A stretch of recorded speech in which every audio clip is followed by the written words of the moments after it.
Assalamu alaikum warahmatullahi wabarakatuhu. Naitwa Kobis Kikala.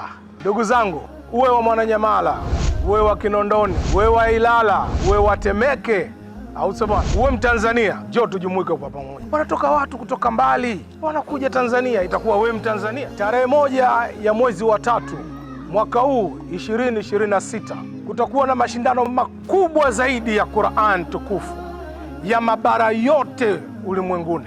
Mashindano haya yanaandaliwa na kuletwa kwenu na Al-Hikma Foundation chini ya uongozi wake sio mwingine Sheikh Kishki. Yatafanyika pale pale kwetu Benjamin kwa Mkapa, wengine tumezoea kuita Lupaso.